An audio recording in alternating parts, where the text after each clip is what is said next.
never have your way with me again.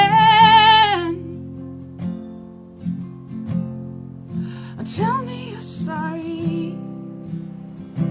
I wrote the song about a little over a year ago, and leading up to the Me Too movement, I started writing it before that, and it was very it felt really auspicious to be caught up in that. I filed a police report for sexual assault 4 days before the Me Too movement broke out, and it was like surreal to be having my story recorded over and over while other women were starting to speak up. And it was really strange, and I felt like lucky in a way, and that sounds really weird, but the timing of it, I felt like I had the support of women, and we were all in this together. And now jumping ahead to where we are today, it feels like we're backsliding. It's just an ongoing struggle. Like, we don't know what's going to happen the next day, and healing is it's a hard thing. I've been asking myself this question of like, where can standing up for yourself and healing happen at the same time? Because that's what we need, and I've yet to find it. I've seen it. I mean, I've felt healing, but it usually comes in a place where you're quiet and you're doing self-care, and you're praying about it, or whatever it is that people do, and that's, for women, that's supposed to be like what we do to heal. And then there's standing up for ourselves, where we have people. I've had friends, and they're not my friends anymore, but like, people say like, who do you think you are? What are you doing? And that can be really detrimental to healing. And this, with what's happening right now with the Kavanaugh and Ford case, it's just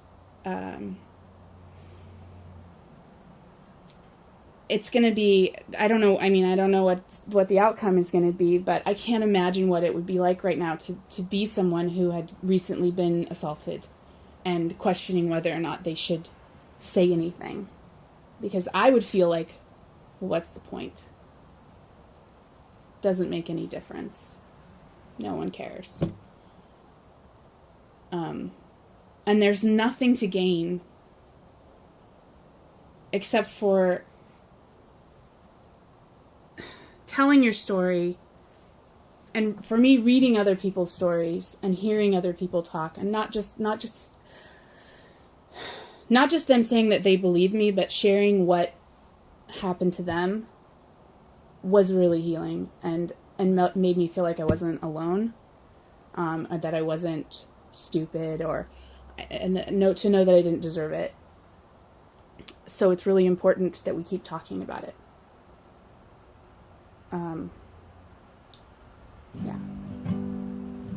Thinking of all the things we covered up back then to serve the story.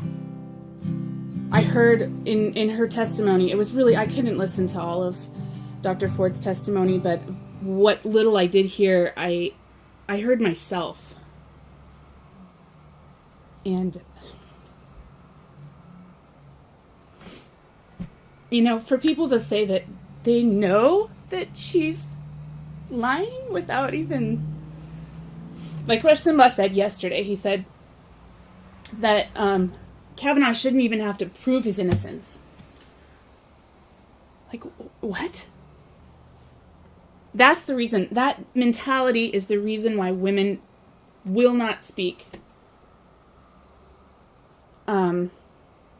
So yeah, it's upsetting, it's triggering, it's all those things. And it's hard to avoid it. Because it is important But it also feels like I said, when I first filed a report, I felt caught up in this wake of the Me Too movement, and it felt like we were all rising together, and now it feels like we're all backsliding just a bit. And I hope that that's not the way it turns out. But that is kind of how it feels right now. My back is stronger now. And I am not laying down. I'm not laying down. My will is sounder now. And I am not shutting down. I'm not shutting down. My heart is fiercer now.